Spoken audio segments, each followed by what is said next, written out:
Hello and welcome to episode 2 of McFozzle Plays Daggerfall. When we left off in episode 1, I had just finished Privateer's Hold, the first dungeon of the game. Now, unfortunately, I managed to gimp myself pretty bad. Not only did I not get the Ebony Dagger to start with, I forgot to set up my increased magery. Now, what this does is it gives you a multiplier, which is 1.25, 1.5, 2 and 3 times your intelligence and spell points. I think something like that. Without that, you start off with very, very few spell points. So few that you can't even cast a single spell. And this is bad. We need to be able to cast spells. A couple, at least. So I have re-rolled a new character. Not really that different from the old one. Key difference is this.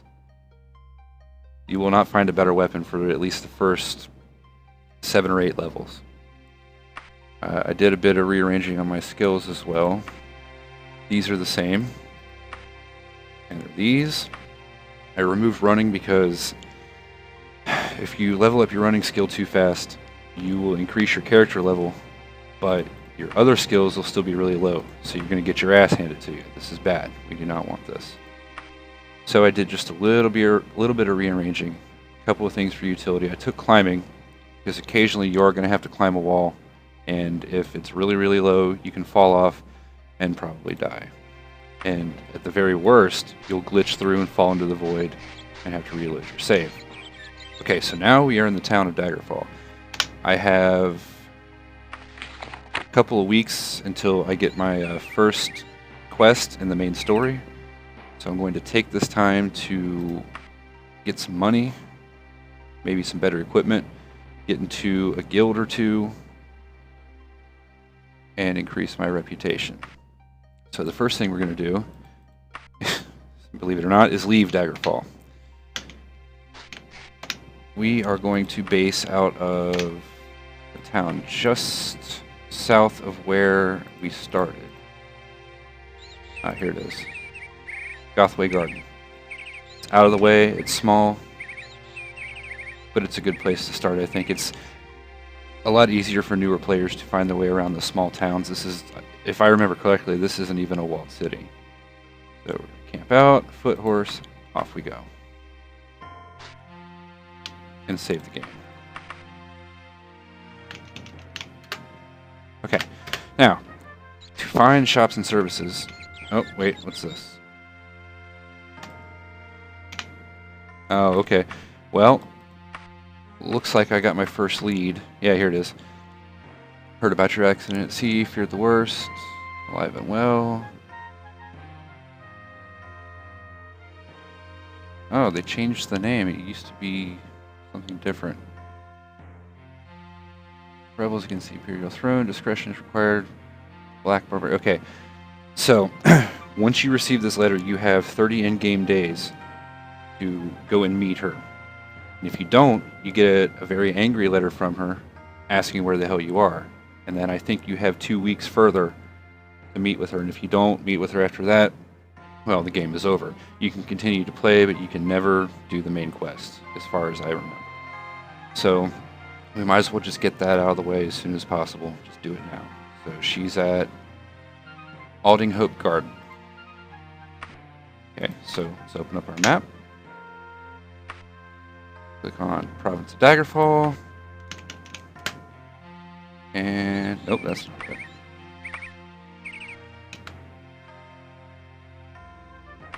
Okay, that's not good either. See, this is the problem. There's so many cities and towns that really easy to lose track, even though I was just looking at this. Aldinghope Garden. Okay. Try this again. There it is. Not too far away from where I just was. Fuck it, let's get there fast. I don't care what time I get there, it shouldn't be a walled city. It's not. What time is it? Okay, it's almost midnight, so we need to find accommodations for the night. You can loiter for up to 3 hours at a time. It moves by much slower. I don't do that unless the shop or guild I'm trying to get into is only a couple hours from opening. You do not ever want to click these buttons while you're in a town, because you will piss off the guards and they will arrest you for loitering. So what we're going to do is open the map. These are all buildings. Blue denotes temple or guild halls. Green denotes inns, taverns, and orange are shops. Now, the best way to find where you need to go is to talk to somebody that lives in the town and one of the wandering NPCs. Since it's almost midnight, I doubt there's going to be anybody out. So we'll just go to the first inn that we find. Now you can also identify the shops or whatever by going up to them, switching to info mode, and activating. In fact, I think that's the one I need. Yeah. Yep, sure is. In we go. And that's her. I mean, I know who she is because I've done this 1,000 times. And once you get to know the layouts of these taverns, if you're sent into a tavern to find a quest NPC to talk to, you can usually spot the one that doesn't belong. Because they'll either be standing off in a corner in a strange place, sometimes even clip through another NPC. So let's talk to her. Switch back to grab mode. Thank you for responding to my letter. I'm Lady... Completely different name from the fucking letter that I just got. That's interesting. Bring you up to date on affairs. The specter of King Lysander's haunts the streets of Daggerfall at night, trying to communicate with Miss Feudal. He will occasionally moan the word vengeance. That is the only coherent word I've ever heard him utter. If you're ever in Daggerfall, do not wander the city at night. See? Told you. There's bad shit at night there. Certain to be attacked by his legion of ghosts. Probably more gainful to investigate those that might have wronged Lysandus. Royal family. Sentinel Wayrest. Yeah, other than Daggerfall, the two major provinces are Sentinel and Wayrest. They have quite a bit of interesting stuff if you know where to look. Letter, the Emperor's agent says that he was unable to hand deliver it to the Queen because of the war.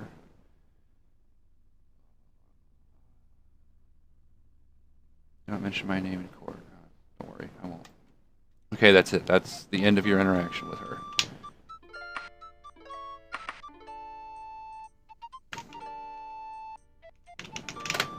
Never pronounce her name. Almost 20 years I've been playing this game and I still can't pronounce her freaking name. Alright, so while we're here, let's talk to the innkeeper, get a room for the night.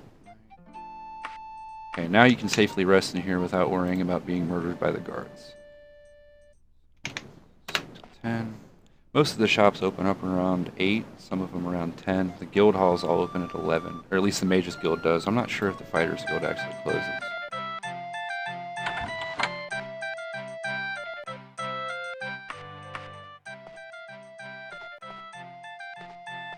Okay, let's see. Let's talk to the innkeeper. He's generally a good source of information. Sometimes might even have jobs for you. Oh, fuck you, dude. Fuck this town.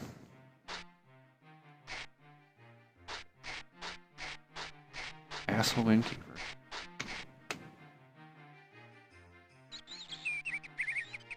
Fuck is this guy's problem? Alright, whatever. I need a pawn shop. Pawn shops generally give lower prices for your items, but you can sell pretty much everything to them. This guy doesn't know where one is. Whatever. Okay, this town doesn't have it. Oh, there it is. Now, you can either run around identifying the orange blocks on the map all day, or you can ask somebody like this dickhead here. The first time you ask somebody, unless your personality's high and you're really liked, they're probably not going to tell you. But just keep spamming the shit out of it until it says, I've marked it on your map. Like that. And then resist the urge to murder him. Aha, there it is. First, before I go there, I want to go to a general store. You can buy a horse cart. Now, the cart is absolutely necessary. Horses are a little expensive, and you can kind of get by without them for a while. A cart allows you to carry more stuff. You can't bring your cart into the dungeon with you, but if you remember where the exit is, when your bag is full, you can go drop off all your stuff and continue exploring the dungeon.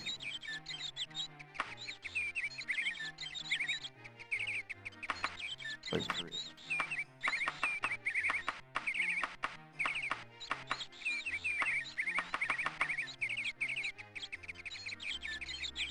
Generally, when it says anything like that,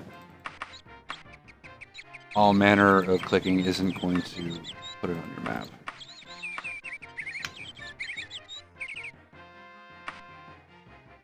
East. And marking waypoints on your map is something that does not exist in this game. All the towns are laid out more or less the same.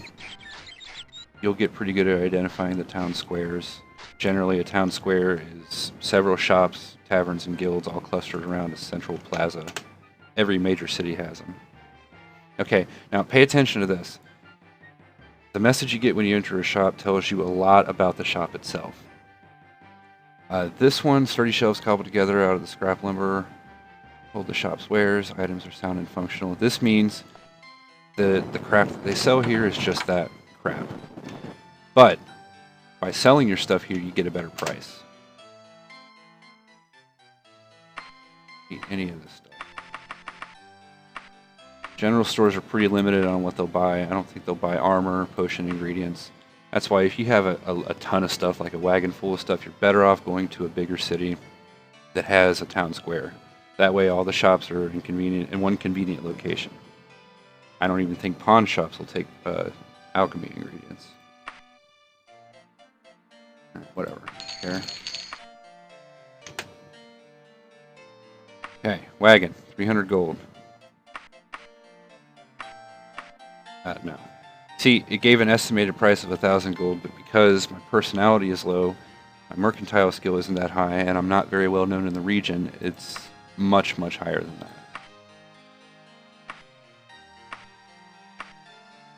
that. See, I'm paying twice of what it's worth, but I need this wagon. I don't really have a choice. You can even use the wagon as a method of transportation. Slower than a horse, but faster than walking. The downside to this is that you're not going to level up your running skill while you're doing it. So we're not going to do that. Okay, so I'm going to go to the pawn shop, sell off the rest of my stuff, and then go grave robbing. That'll be it for this episode, I think. Wait, I have to work.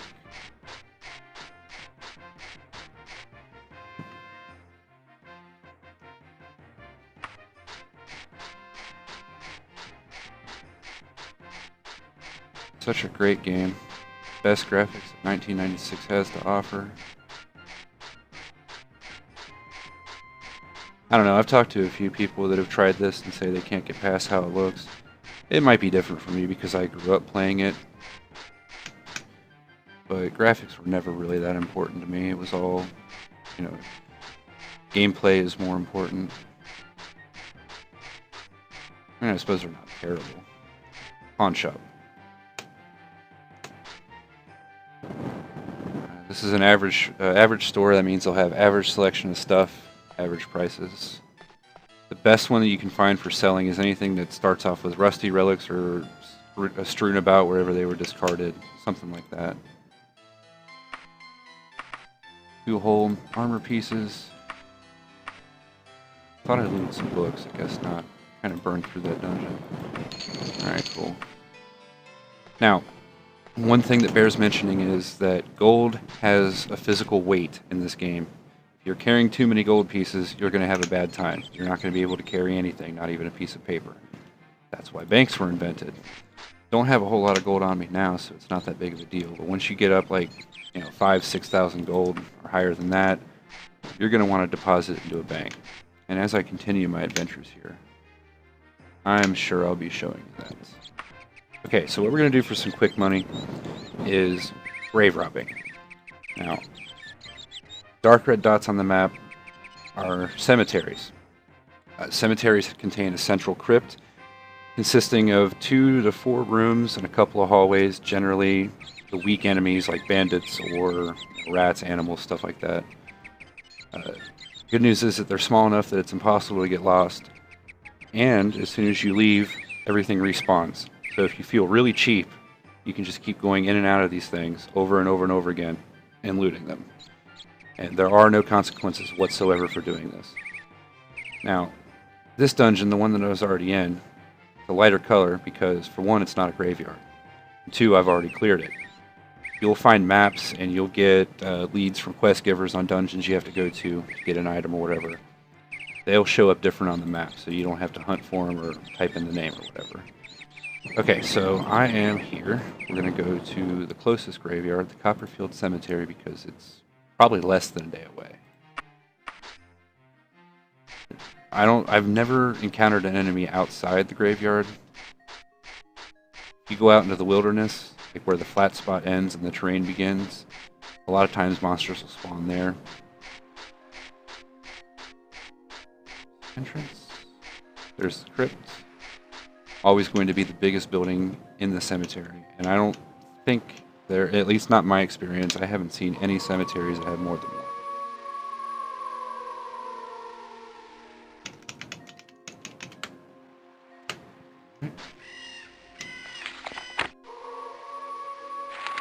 In we go.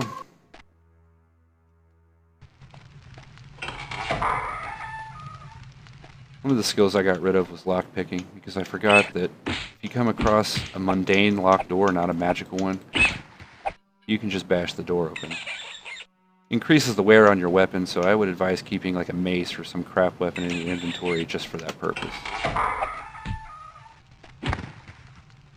Any loot bags? Yes, what do we got? 33 gold. Take it.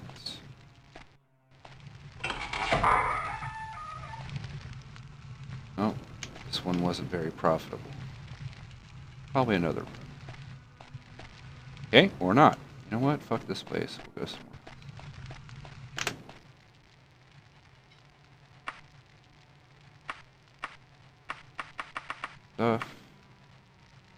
Stuff. This is something I found in Privateer's Hold, a recipe for a potion.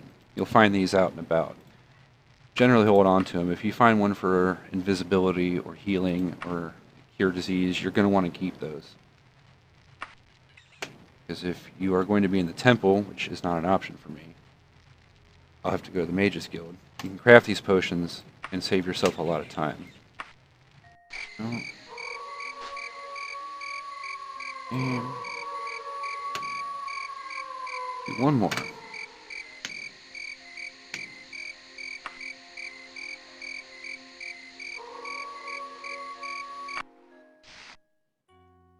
Right. Most time-consuming part of doing this is finding the gate, but if you're really impatient like me, you can try Daggerfall's wonderful climbing system. And naturally, it works when I don't want it to. Crypt.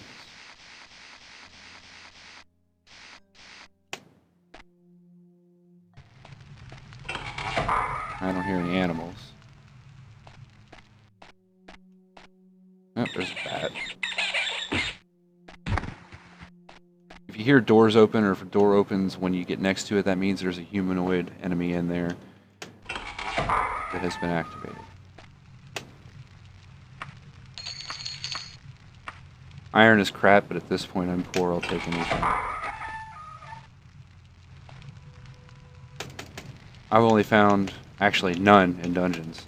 Bookshelves and shelves that you can interact with, but that never stops me from trying. Rooms.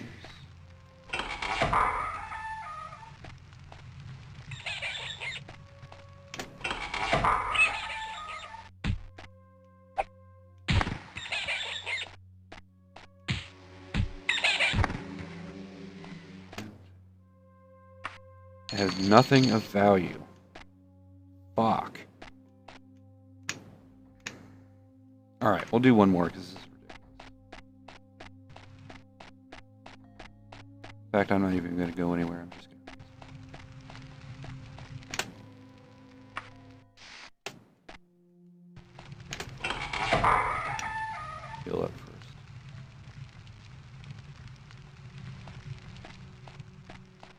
Later on, once I have some decent gear and a couple of essential spells, maybe another level or so I have more hit points, I'll do an actual dungeon crawl. The randomly generated dungeons in this game can take you days to finish, especially, or even longer if you get lost. Ah, perfect, a healing potion. Take that. That will come in handy. Especially since I'm a masochist and denied myself access to a potion maker.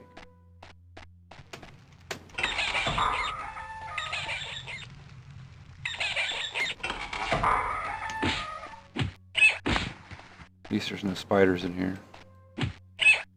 Spiders in this game are freaking horrifying. I hate them. Alright, well, that's enough. Outside.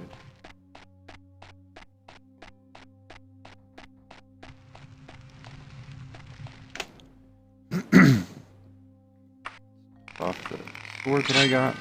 Nope. Potion on me.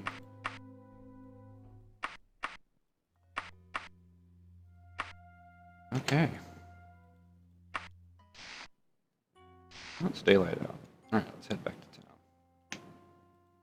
To a town.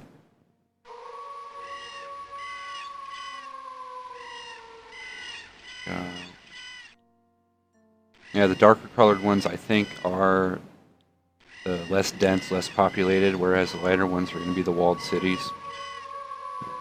I think. I might have just made that up. Let's find out. Because that looks like a small town, but let's see what it looks like. Nope, I was right. Occasionally talking out of your ass works. Okay, well, I think that's where I'm going to end this video. Next episode, get into an actual dungeon, the real meat of the game. And you will see frustration personified. Thanks again for watching. See you next time.